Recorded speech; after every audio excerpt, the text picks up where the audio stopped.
guys, welcome back to the Joe Jaguar Show. I thought you'd like this video. So as you guys know, I got the ASCAR 140 now, triplet. So I'm gonna be selling the William Optics 126 because there's no point having a 5-inch and a 5.5 inch. They are too close in size to have two expensive medium large refractors. So my friend Frank, he likes to look at daytime stuff.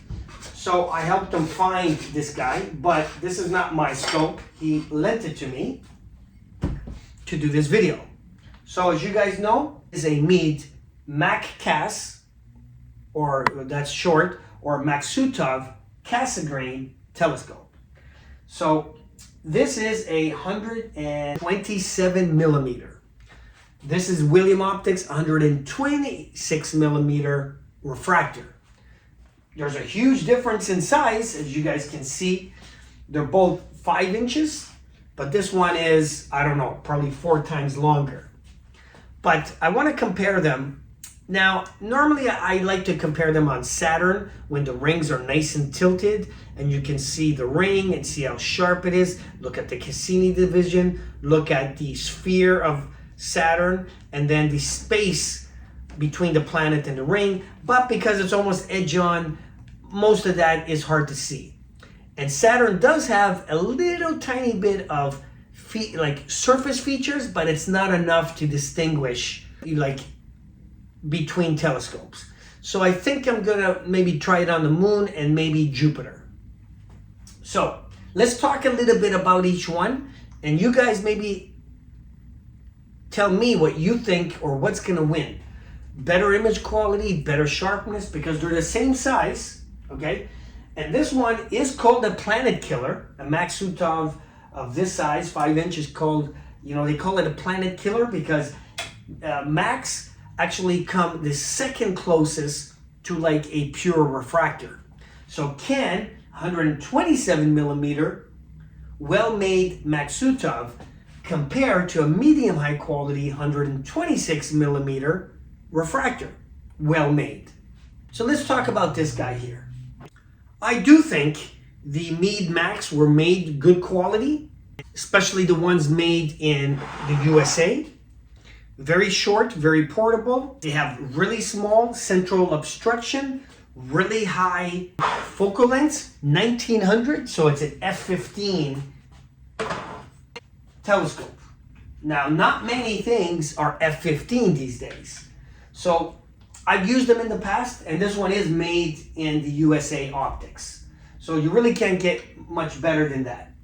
If you're looking for something compact, you really can't do better than like an SCT or a Mac. Now, this one, is geared with an f/15. It's geared for high planetary viewing. So that's exactly where I thought this video would be perfect. Okay, coatings, a little bit of dust on the front corrector plate or type of thing, but it's just dust. It's not a big deal, but the coatings look actually very good.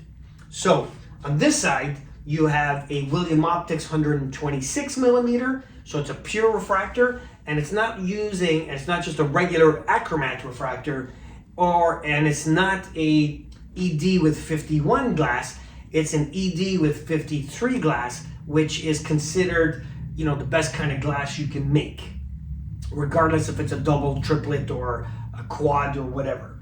53 is the glass that most people want to get, but it is very expensive.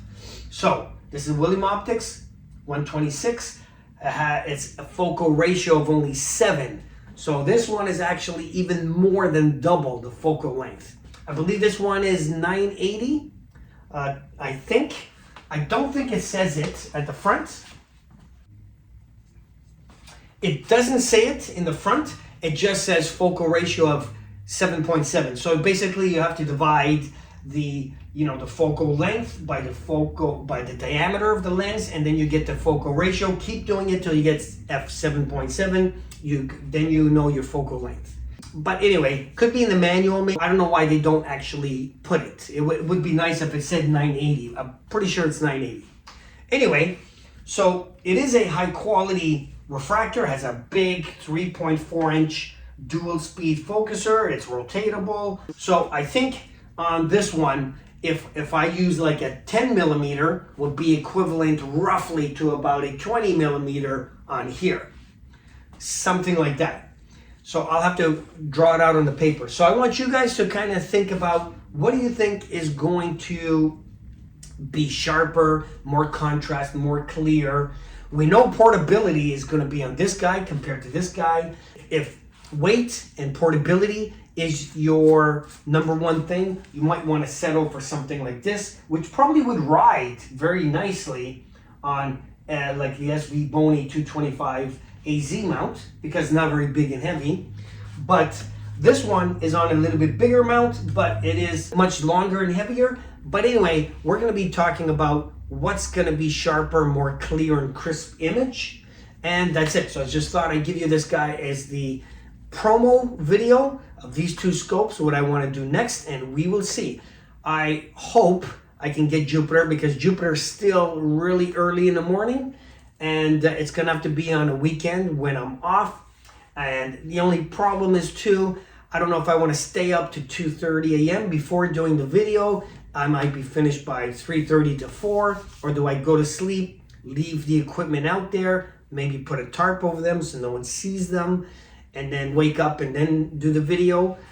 The moon is easy. I'll just have to wait, you know, when it's a first quarter moon, 3/4 moon, you know, something like that. So the moon will be easy. And then I got to see. Maybe we'll take a look at Saturn. Maybe Saturn and Jupiter. I don't know yet. Let me see how it goes. But anyway, like, comment, and subscribe if you guys know anybody getting into the hobby, or if you guys are on the forums and maybe someone has compared or has asked, hey, I'd like to get a 5-inch Mac, but I'm not sure if a 5-inch refractor would be better. You could say, hey, Joe's already done a video or two like that. Check him out. Also have members videos where once a month I put a video strictly for the members who subscribe to the members format. And that gives you one video that doesn't go public, that you can see. It only costs 99 cents a month. I put it as low as possible. And why not you? Why not me?